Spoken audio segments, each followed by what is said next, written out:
Check one, check two. Check one, check two. I think that's good. You got me okay? Cool. Let's get made.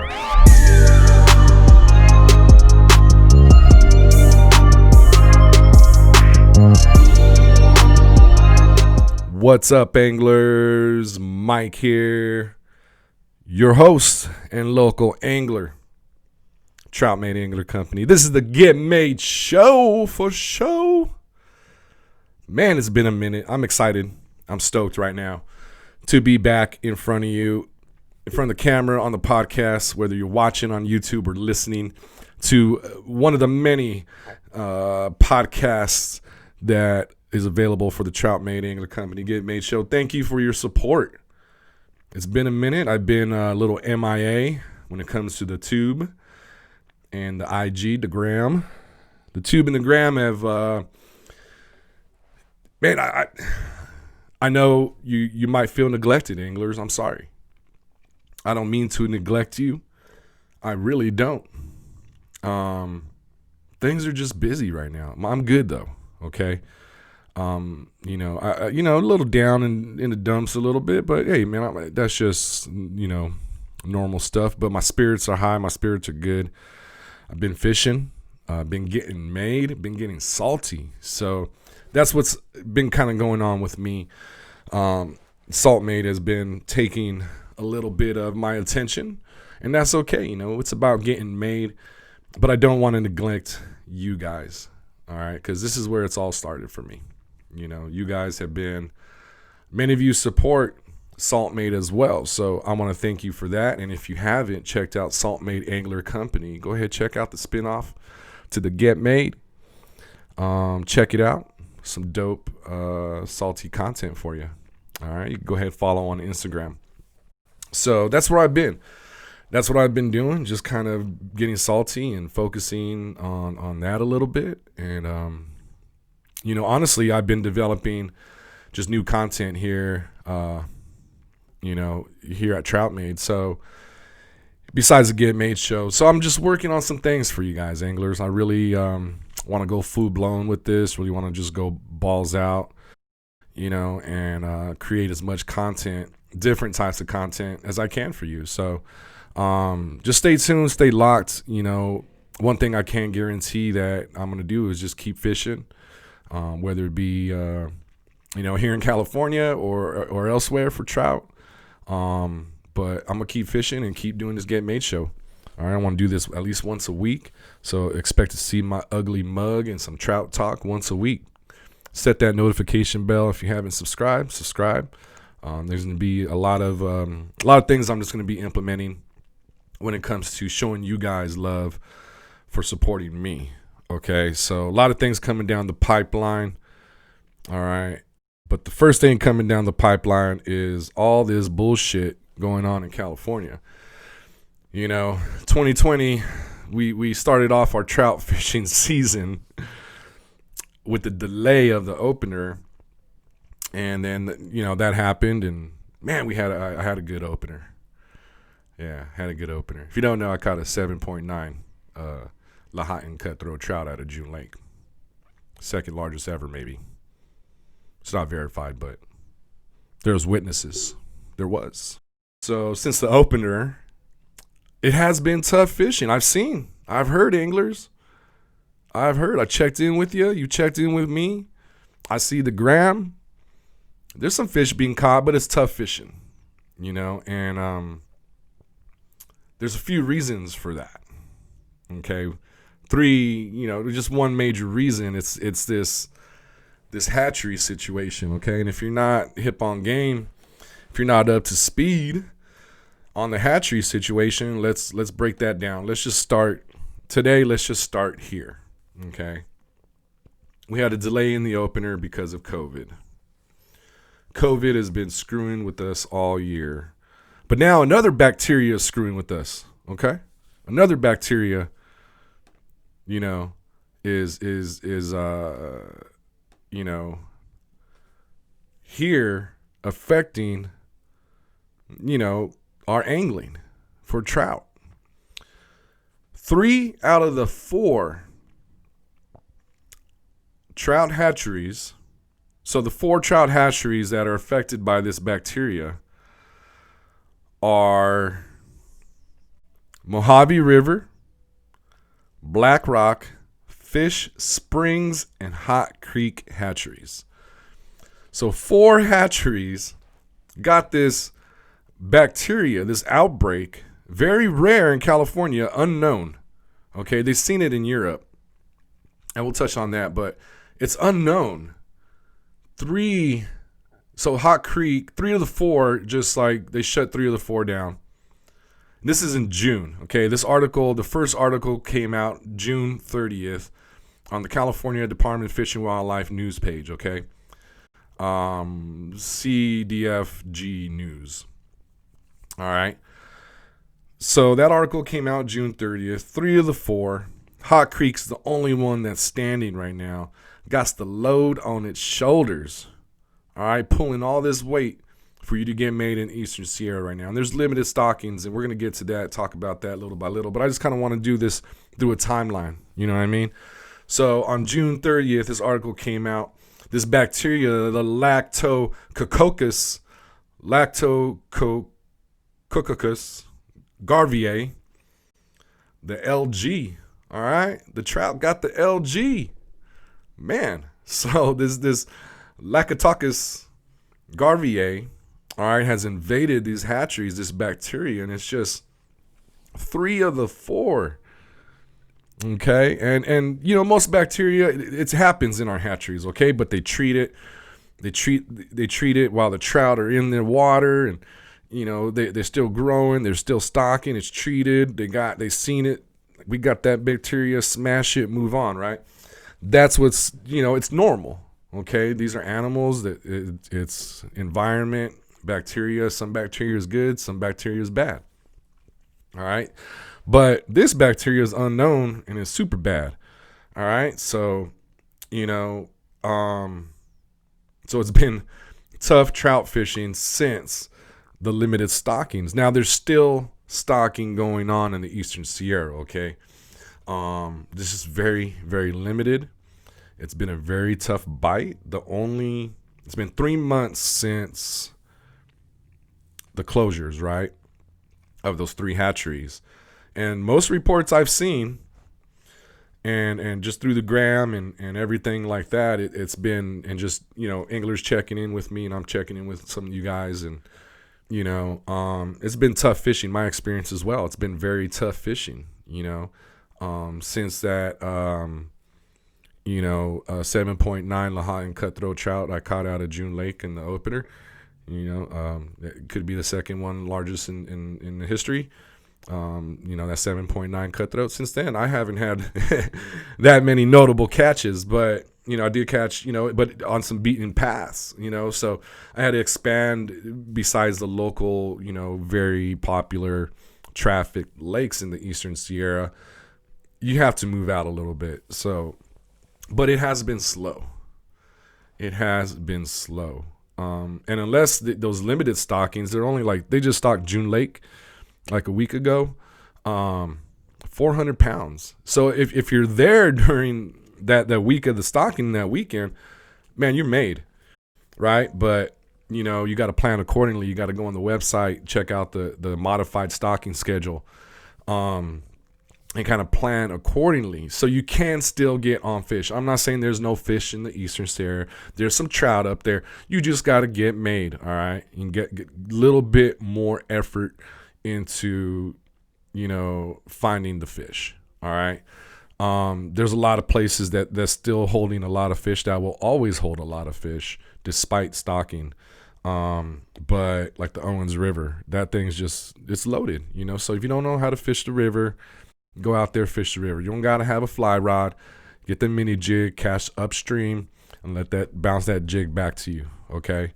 On the bottom, and you know, that's one way to fish the rivers and creeks. So you're just gonna have to go out of your little element, besides hitting, you know, the parking lot and the short bank right there, you know. So there's just, it's just tough fishing right now, you know. This Hot Creek was even, you know, affected at first, or I don't know if they was affected. All of them were quarantined, right?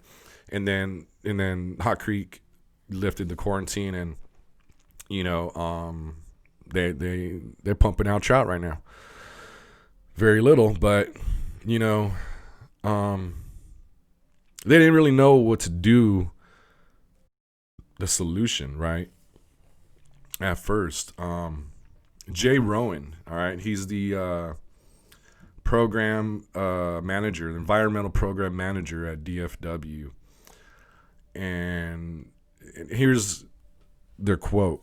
Okay, this is when we found out about the bacteria, finding a solution.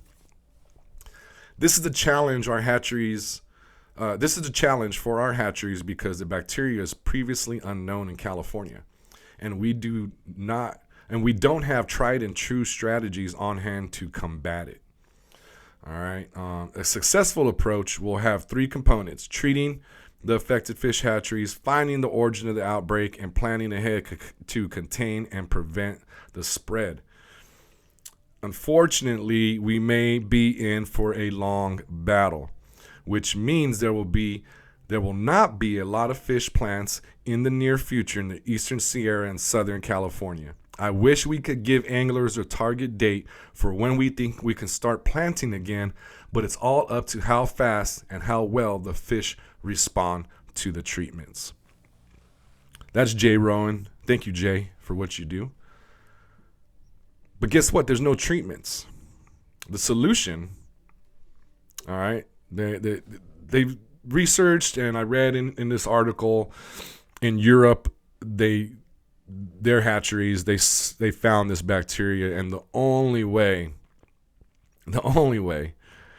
to get rid of this bacteria, there's no treatments, anglers, so if there was treatments, the fish are still there, they're living, treat the waters, treat the fish, they'll get better, stock them. Bacteria gone, stock them. The fish aren't going to get better. Actually, they're dead now. The solution was depopulation. Depopulation, euthanization of 3.2 million trout. 3.2 million trout were euthanized, killed, tanks, runways drained, decontaminated, just cleaning it all up, disinfecting, all that. We got to start over. It's going to take a lot of time, and it's going to take a lot of money to get our fishery back to what it was just a few months ago. So what's that mean to the anglers? What does that mean for us, guys, girls, kids? What does that mean? We're going to talk about that. So the only thing it really means, and you can't go fishing right now anyways, because if you don't know, the Eastern Sierra is down. It is closed due to the California wildfires on the western side, and all the smoke is just, all that wind is just bringing the smoke, and it could bring fires, but it's horrible. It's terrible. I'm here in San Diego, and I could see the smoke. The smoke is in our air. It's in our atmosphere. It's horrible out there right now. And unfortunately, California is susceptible this time of year to fire. 208,000 acres, over plus, probably still burning, and about 8%, maybe 10% contained. So not only has it been a tough bite, but we all planning to still go up to I had a trip planned for next week, canceled. I had a trip actually maybe this week too, canceled, because of the fires. And with the limited number of fish, it was this is what you're going to have to do once we open back up. Hopefully these fires get contained and the Sierra will open back up, and we could all be Sierra bound and get made.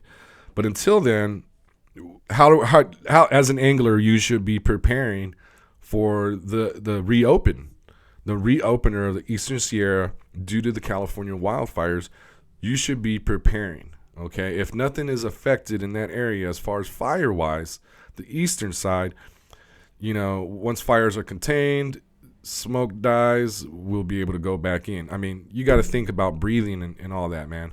It's terrible. Okay, so especially higher elevation, and some of these tips and insights I'm going to give you right now is going to require you hiking and some backcountry lakes, and with the air quality and the elevation, you're just going to kill yourself. It's not even, you're not going to enjoy yourself at all up there. So, I wasn't going to go anyways because of the fires. I think we were going to cancel anyways, but this has kind of solidified it for me. That way I don't feel like, oh, I should have went, I should have grinded it out. Who cares? But smoke, it's just vision, driving up there. It just adds a lot more risk, unnecessary risk and dangers going to the Eastern Sierra. So what does it mean for you anglers? What does all this mean right now? So how are you going to prepare? So when we go back, when we get Sierra bound again, right? We got to grind it out. Okay. You got to move around. You got to hit different lakes. Okay. You got to hit this lake. You got to hit that lake. If you're not getting bit, move, boom, boom, boom. You got to do that. You got to be active. You got to hit those shorelines. You got to crash the banks, if you will. You know what I mean? So you got to do that.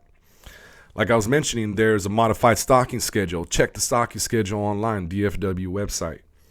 Plan your trips accordingly. If there is a stocking, plan for that weekend. You'll have a better chance.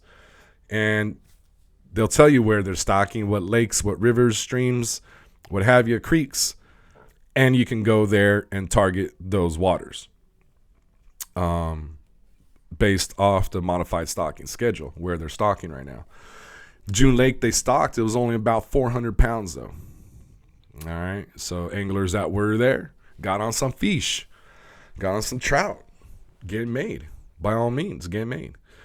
So look at the modified stocking schedule. Mono and Inyo counties. That'll cover Bishop all the way to Bridgeport. All right. Research private stockings. Okay, some of these lakes buy their own trout, and they have their own program with donations from anglers and community to provide a better quality stock and quantity. So check out research those private stockings, those private lakes. You want to look in the Lee Vining Bridgeport area. Hint. All right. And again, you're gonna have to get off the beaten path, anglers. Check out a lake and look around it. There might be a trailhead that leads to another backcountry lake, maybe only a mile away. And I guarantee if you just walk a mile, you'll be miles away from everybody else, because no one's willing to do this extra, this 4.5 mile hike, 1.5 hike, 2 mile hike, 4x4 drive, whatever it is. You got to do what you got to do. If you have the means and capabilities and the tools, go get made. This is what's going to take for the next couple years. Think about this. This isn't something that's going to affect this season. It takes years for trout to grow to a stockable size. Yeah, I know. Oh, what about those little ones? Yeah, I know. There's a slot range, right? But the average, if a trout in a natural environment has a great diet, they're gaining anywhere from a pound, maybe 1.5 pounds a year, right? These trout are probably sped up on the feeding process because they're fed pellets and dog food and chow, and they're fed all these pellets and stuff, right? 3 times a day. They're just fattening them up, so it could be quicker, but it's going to take years to get our trout hatchery population back to where it was and back stocking healthy quantities and quality trout into our lakes in the Eastern Sierra and Southern California. Our Southern California season is on the horizon, right? how is that going to affect the county parks with the county lakes, San Bernardino lakes, that get from DFW, right? Private hatcheries are going to be making some buku dollar, right? If some of these lakes reach out to them to be able to stock and supplement for DFW and these 3 hatcheries that are down right now. Okay, so that's some of the things we can do. The last thing you can do when you're in the Eastern Sierra to provide an opportunity for everybody to continue fishing and keep our Sierra fishery alive and vibrant. You want to go up there. You want to create a memory. You want to catch trout. How about we limit our limits and catch and release? Instead of taking 5, if you could catch 5, by all means, get made. But 5, man, just keep 2. And catch and release. Keep 0, catch and release for the next angler. Or maybe for you when you come back the next day or your next trip. We're going to have to self-govern ourselves and kind of do something ourselves to provide that opportunity for a vacation to go up to the most beautiful place in the world and fish for the most beautiful species of fish in the world. The Eastern Sierra and trout. If you don't know what I'm talking about right now. I'm sure you do. It's going to take years to get back to where we need to be to have a vibrant fishery in the Eastern Sierra. What about some of the other repercussions? And this is kind of touching back. We're still on the catch and release thing, okay? Because what's happening with these limited stockings of trout by DFW, there's some other fish in the jungle of the Eastern Sierra. It's not a jungle, but you'll get my point here in a second. The king of the jungle, the buck nasty brown trout. Let's go earmuffs. Brown trout. I got earmuffs over this rain stuffed animal here for you podcasters. Earmuffs. I love the brown trout. It is my favorite trout, hands down. Buck, nasty, brown, what up? That's my shit right there. Okay, I fell in love with the brown trout fishing on the White River in Arkansas. And I've been hunting the brown trout this season here in the Eastern Sierra, which I did catch my PB brown trout, which was maybe about 15 inches, 15, 16 inches. But I also caught that 7.9 Lahontan cutthroat out of June Lake, maybe the second one, largest ever. Just kidding. But I love the brown trout. Okay, the brown trout is the king of the jungle. These stocked rainbow trout were the brown trout's prey. See, the brown trout, once it gets to a certain size, it becomes isolated, solo, and it hunts. It becomes carnivorous, and cannibalism goes on, right? And that's why you'll find bigger brown trout by themselves, hunkered down, deep pools, rivers, lakes. They're deep, and when these rainbow trout are stocked, that's what feeds these big brown trout. They are native. They are not stocked. Native, wild, whatever you want to call it in the Eastern Sierra. So these brown trout, when there's no trout for you, guess what? There's no trout for the browns. So the browns start leaving their deep pools and searching for food. Now, by all means, get made. I don't care what you use to catch fish, but these brown trout are finding their way closer to shore where anglers are, sipping on some power bait, sipping on the night crawlers, and being caught. And that's okay. By all means, get made. I have nothing wrong with that. What I have a problem with, and it's just my opinion, because these anglers are in their every right to keep these fish. And I'm not talking brown trout.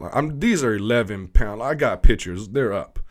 11-pound, 19-pound, in the teens pounds. Trophy brown trout breeders. I've seen some females. Mostly, I've seen nothing but buck nasty, kiped up males. And these are the brown trout that are fertilizing, and they're the breeders. They're creating the other. That's our fishery. We have an amazing brown trout fishery in the Eastern Sierra. I think above any other trout. The brown trout is in lakes, it's in rivers, it's in creeks, and they're big. They're big. You've seen these pictures, and it breaks my heart. This is at Silver Lake.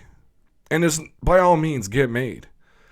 But why would you keep a 19, okay, they swallowed the hook. Cut the line, let it go. We're going to be depleting. We're doing it to ourselves. We're doing it to ourselves right now. We already have no fish being stocked.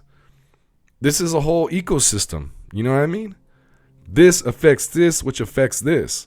And I just love the brown trout. And that's just my opinion. That's just what I believe in. You don't have to catch and release, but you know what? Don't be a poacher. Don't fish over your limits. Don't go 5 over here at this lake and go get limits 5 over at this other lake in the same day. That's illegal. That's poaching. Just do what you got to do. Do it right, anglers. Get made out there. But man, these brown trout, I would never eat a brown trout. Why do you need to kill that beautiful creature? I would never eat a brown trout. I heard they taste like shit. I'll eat rainbows all day. I'll never eat a brook trout. They're pretty. Cutthroat, no. To me, that's a trophy. Like, cutthroats and browns are the trophy fish, man. You know what I mean? Brown trout being the king of the jungle, buck nasty. So who knows what's going to happen with the stocking years to come. Not overfishing, but just fishing, taking these big breeder browns out of the lakes. I don't know what's going to happen, anglers. I don't know what our fishery is going to look like in 2 years. I don't know. I hope it rebounds from this. I hope somehow it just gets better, but we have to grow more trout here in California. I don't think California, the state, DFW, will go out to Mount Lassen and purchase trout for all the lakes in the Eastern Sierra. That'd be dope. I don't think they'll go over to Calaveras, and that'd be dope. We're just going to have to wait and see, anglers. Check up on the website. Look at the news. Go up to the Eastern Sierra. Be prepared. Take those tips I gave you. Go off the beaten path. Move around. Maybe you get made. Maybe you get on some fish. I mean, you're going to get made anyways, if you go up there. And made is the process. It's not the end result. The stoke is the end result. I mean, but you could be stoked throughout the whole process too. See? So it's, anyways, it's up to you whether you want to head up there and grind it out and find some fish. Because that's what it's come to, anglers. It's come to taking it the next level, the next step up to find fish. You just can't hit the parking lot, hit the bank, and cast a line. You might be able to during those stock weeks, but for the most part, it's about grinding it out right now. So man, at least just release the browns at least, man. It makes me sad, man. Here are those pictures again. This is Silver Lake. Nothing against these anglers, by all means, get made. But man, they probably don't taste, I heard they taste like shit. I think I said that. I don't know. But it's a tough one for me, anglers. the brown trout. I love the brown trout. I'm going to catch and release as much as I can. I'm going to do my part to keep our fishery going and strong and give you an opportunity to go out there and get made as well. So I think that's is all for today. We covered a little bit, kind of just caught up with each other, caught up what's going on in our world, the trout world, the Eastern Sierra. SoCal is upon us. SoCal season is upon us. Hopefully everything will work out to our favor, anglers. And depending on what you believe in, you know, things could go back to normal here soon, whatever that might be. But I think we're just going to have to adapt and be patient, be understanding, and be active in our own fishery. So thank you for tuning in. Thank you for listening, whether it's here on YouTube or the podcast, Spotify, Apple, whichever one you prefer. I might be on there. But you're listening. Thank you so much for coming by. Thank you for the support. Thank you for just the motivation to keep, you know, doing this. It's going to be dope. It's going to keep growing. We're going to keep doing this.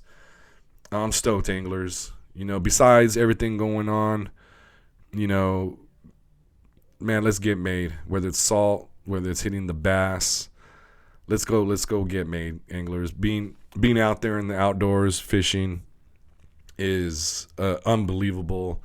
What it does to our soul, it helps us out, gets us through these times. So until we can be Sierra bound again, anglers, there'll be no trout fishing action. Maybe we'll take a trip out of state. I don't know. You know, but until then, we got you right here at the Get Made Show. Thank you for tuning in. Y'all keep it tight.